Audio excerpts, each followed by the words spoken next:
नमो बुद्धाय। दोस्तों क्या आप जानते हैं जिस भारत को हम आज देखते हैं उसका असली और प्राचीन इतिहास क्या है। आज हम इतिहास के उन पन्नों को पलटने जा रहे हैं जो सिंधु घाटी सभ्यता के गौरव और उसके बाद हुए बदलावों की कहानी बयां करता है। इस वीडियो में हम जानेंगे कि आर्यों के आने से पहले भारत की भौगोलिक और सामाजिक स्थिति कैसी थी। महानायक महिषासुर, रावण, एकलव्य और अन्य ऐतिहासिक पात्रों के संघर्ष के पीछे का सच क्या है।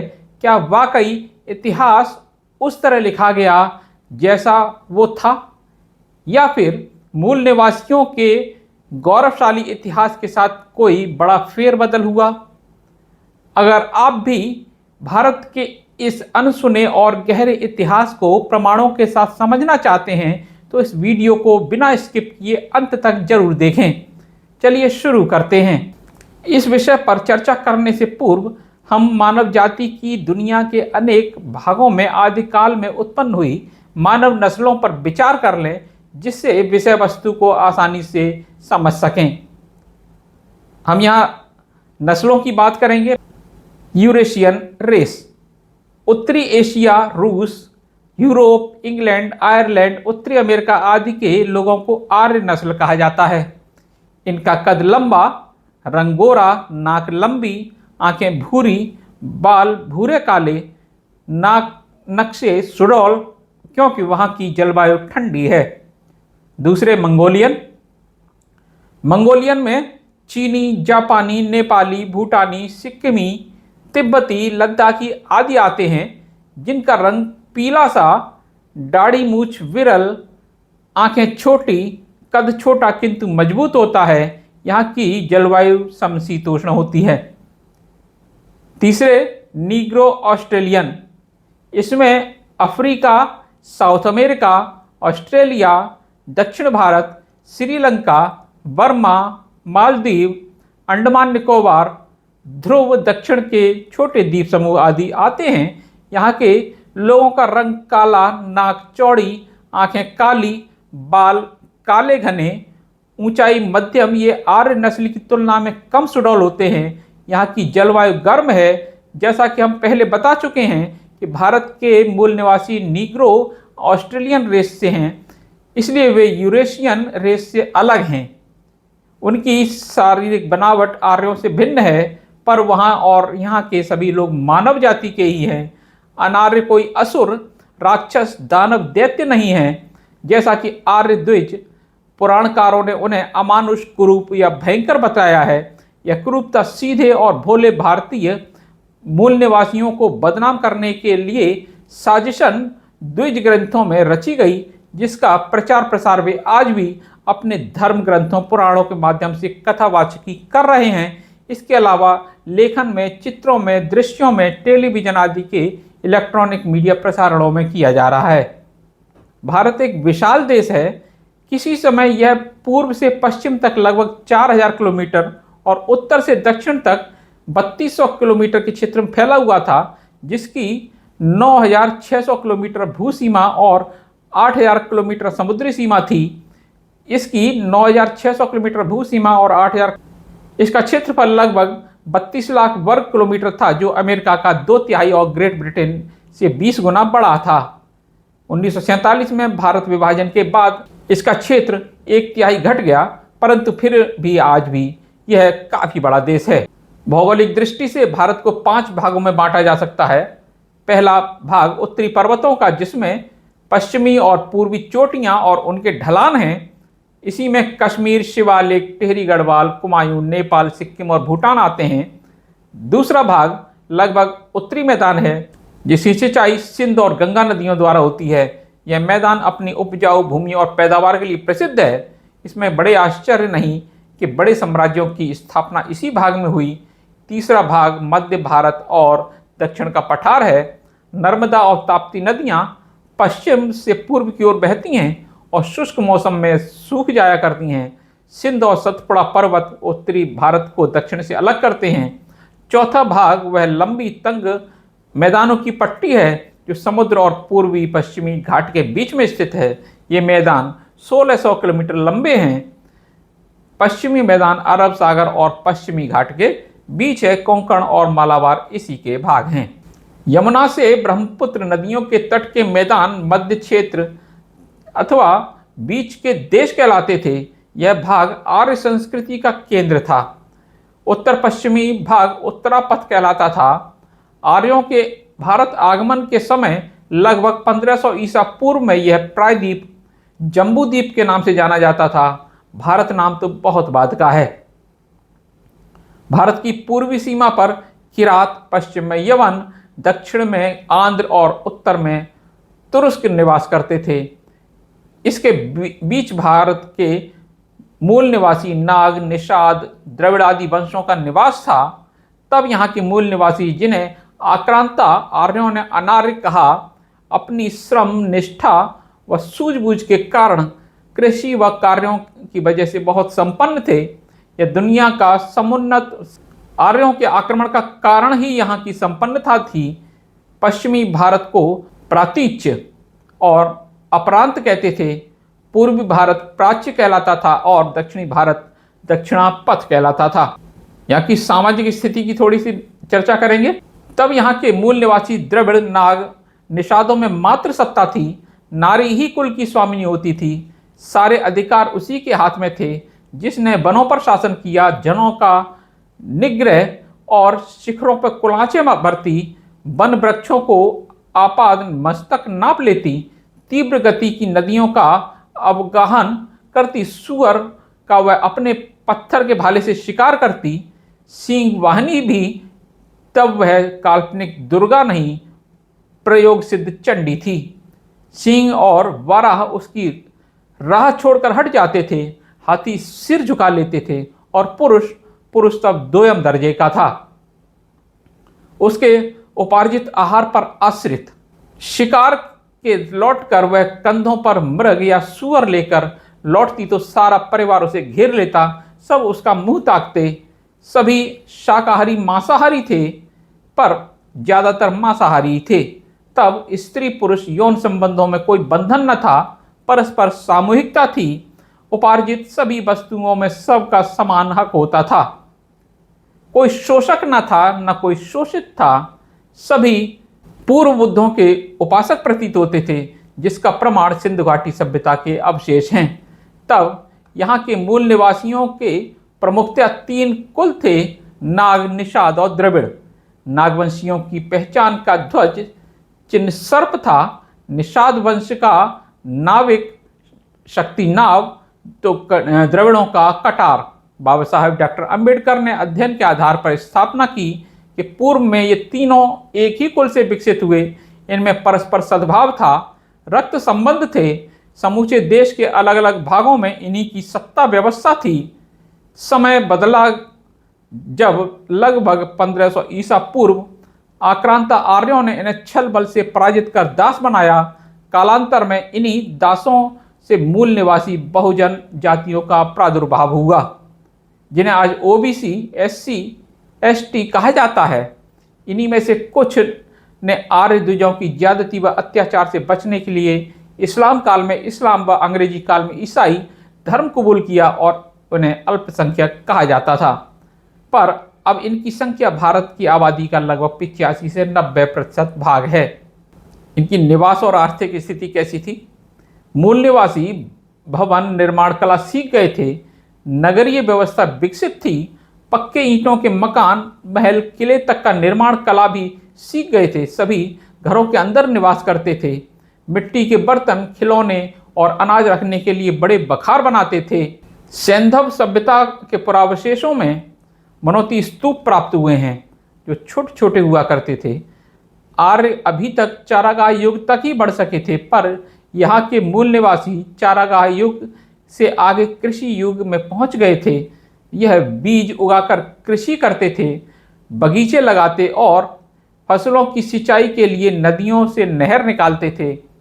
पशुपालन में गाय बैल प्रमुख थे, जो दूध उत्पादन व कृषि में सहायक होते थे। देश धन धान्य से परिपूर्ण था। राजनीतिक स्थिति के बारे में चर्चा करेंगे। उस काल में उत्तर दक्षिण पूर्व पश्चिम सारे देश में मूल निवासियों की ही आबादी एवं उन्हीं की राज व्यवस्था थी।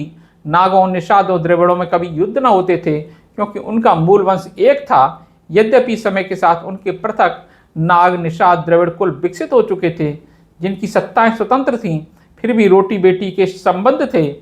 पूर्व से रति संबंध तो था ही, स्वभाव से ये सीधे भोले थे।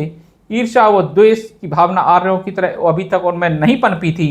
एक दूसरे के हक पर अधिकार करने की शोषण की विकृति उनमें न थी।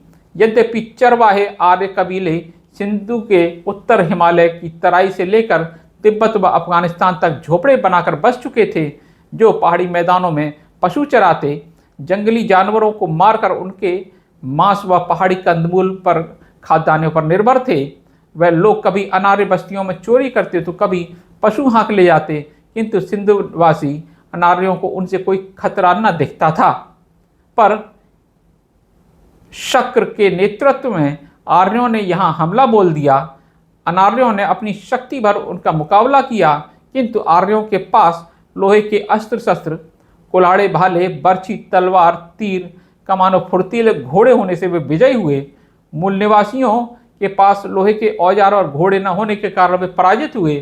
पराजित लोग जो पकड़ में आए वे दास बना लिए गए। कुछ दक्षिण पूर्व पलायन कर गए, जो मलाया, इंडोनेशिया, हिंद, चीन और ऑस्ट्रेलिया तक फैल गए।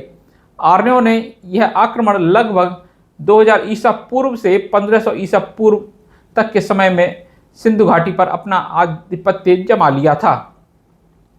कॉमरेड श्रीपाद अमृत डांगे ने अपनी पुस्तक आदिम साम्यवाद से दास प्रथा तक भारत में इतिहास में लिखा है कि अफगानिस्तान के प्रदेशों और विशेषकर सिंधु नदी के मैदानों, हिमालय के दक्षिण प्रदेश तथा पंजाब क्षेत्र में आर्यगणों ने वर्ण, संपत्ति, वर्ग और दासता विकसित कर अनार्यों की आदिम साम्यवाद अवस्था को ध्वस्त कर डाला था।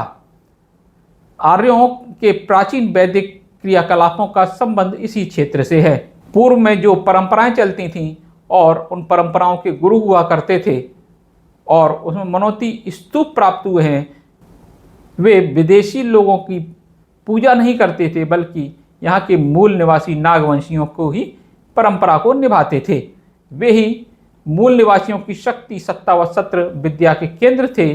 पूर्व बुद्ध उनके संरक्षक थे, उनकी शरण में अभय पाते थे। अनार्यों ने लेखन कला सीख ली थी। तमिल भाषा में आज भी इनके विचार देखे जा सकते हैं।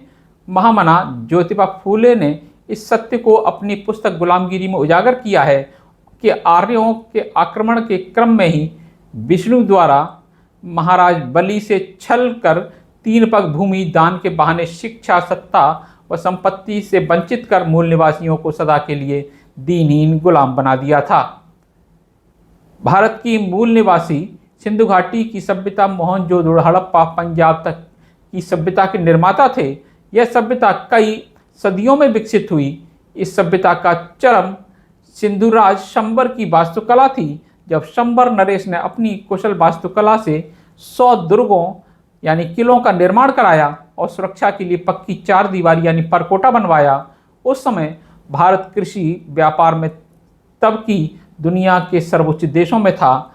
भारत की संपन्नता से ललचा कर ही आर्य, विष्णु, इंद्र आदि सुनियोजित हमलावर रूप में यहाँ आए और यहाँ के मूल निवासियों, राजाओं शंबर, जालंधर, महिषासुर, हिरणाक्ष, हिरण्यकश्यप, प्रहलाद, विरोचन, बलि, बाणासुर, तारकासुर और पुर आदि युद्ध करने के उन्हें छल बल कूटनीति के साथ ही अपनी बेटियों व नारियों की देह का दुरुपयोग कर येन केन प्रकारण विजय पाकर भारत को पराभूत किया और देवासुर संग्राम के नाम पर करीब 100 वर्षों तक युद्ध चला। तब कहीं जाकर आर्यों की ब्राह्मणी सत्ता कायम हो पाई। यह आदि युग था जिसे आर्यों ने सतयुग का नाम दिया। बाद के अलग अलग समय त्रेता, द्वापर और कलयुग के नाम से गढ़े गए। बहुत समय बाद जिसे द्विज लेखक त्रेता युग नाम देते हैं, मैं महाबली, बानरराज बाली, महापंडित रावण, इंद्रजीत, मेघनाद, कुंभकर्ण आदि ये मूल निवासियों बानर, भालू, रीछ, जटायु, भील, निषाद आदि को ही छल से अपने साथ मिलाकर राम ने यहाँ के मूल निवासियों की हत्याएं कर विजय पाई, वह भी रावण के छोटे भाई विभीषण को लंकाधिपति की सत्ता का लालच देकर। यदि विभीषण ने रावण के शत्रु राम के साथ मिलकर अच्छा काम किया था, तो कोई भी हिंदू द्विज अपने पुत्र का नाम विभीषण क्यों नहीं रखता। राम राज्य में ही मथुरा के लवणराज यानी लवणासुर की हत्या मथुरा की सत्ता के लालच में राम के छोटे भाई शत्रुघ्न की शूद्र तपस्वी शंभु की हत्या नारद आदि आर्य ब्राह्मणों के कहने में आकर राम ने इसलिए की क्योंकि वह शूद्रों को शिक्षा के लिए प्रेरित कर ब्राह्मणी वर्ण व्यवस्था को चुनौती बन रहा था। तथाकथित तीसरे युग द्वापर में कृष्ण के छल बल के चलते निषाद और वीर एकलव्य, शूद्रपुत्र कर्ण, कालिया नाग, नागराज तक्षक, वासुकी, नागवंशी घटोत्कच और बर्बरीक आदि की हत्याएं की गईं, जो यहाँ के मूल निवासियों और उनकी सत्ता संस्कृति के नाश का दुष्कृत्य है, जघन्य अपराध है। और सब कराने वाले को हिंदू ब्राह्मणों ने अपने स्वार्थ में 16 कलाओं से परिपूर्ण परमेश्वर की उपाधि से विभूषित कर रखा है।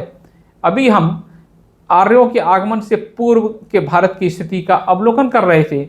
आगे हम आर्यों के भारत में प्रवेश, आर्य अनार्य सभ्यता संस्कृति में अंतर का तुलनात्मक विवेचन किया, जिससे विषय की स्पष्टता और स्पष्ट हो सकेगी। जिन मूल निवासी महानायकों ने आक्रांत आर्यों से भीषण युद्ध कर अपनी सत्ता, सभ्यता, संस्कृति को बचाने, देश की रक्षा आदि करने में आत्मोत्सर्ग किया है, वही यहाँ के ओबीसी, एससी और एसटी के पूर्वज हैं। प्रायः समस्त इतिहास लेखकों की मान्यता है नागवंश, निषाद वंश, द्रविड़, भील, संथाल, गौंड, कोल, किरात, उराव, सबर, मुंडा आदि ही भारत के मूल निवासी हैं और आक्रांता आर्य, मंगोल, ईरानी, शक, सिथियन, कुषाण, हूण, मुगल व यूरोपीय आदि जो बाहर से आए हैं, आर्य ही आज के हिंदू ब्राह्मण द्विज सवर्ण हैं, जो भारत की मूल निवासी 85% जनता पर शासन कर रहे हैं और मूल निवासी बहुजन समाज उनकी दास्ता भुगत रहा है। तो दोस्तों, आज हमने जाना किताबों के इन महत्वपूर्ण पन्नों के जरिए सिंधु घाटी सभ्यता के निर्माता कौन थे और किस तरह समय के साथ यहाँ की सामाजिक और राजनीतिक व्यवस्था में बदलाव आए। इतिहास को सही नज़रिए से समझना हम सभी के लिए बेहद ज़रूरी है। आपको इतिहास का यह विश्लेषण कैसा लगा? क्या आप इन तथ्यों से सहमत हैं? अपनी राय नीचे कमेंट बॉक्स में हमें ज़रूर साझा करें। अगर आपको ये वीडियो जानकारीपूर्ण और अच्छी लगी हो तो इसे लाइक करें और अपने दोस्तों परिवार के साथ शेयर करना कभी न भूलें। अगर आप हमारे चैनल पर नए हैं तो प्राचीन भारत के ऐसे ही अनसुने इतिहास और रहस्यों को जानने के लिए चैनल को अभी सब्सक्राइब करें और बेल आइकॉन की घंटी को अवश्य दबाएं, जिससे हमारे वीडियो की जानकारी आपको सबसे पहले मिल सके। मिलते हैं अगले वीडियो में, तब तक के लिए नमो बुद्धाय, जय भीम।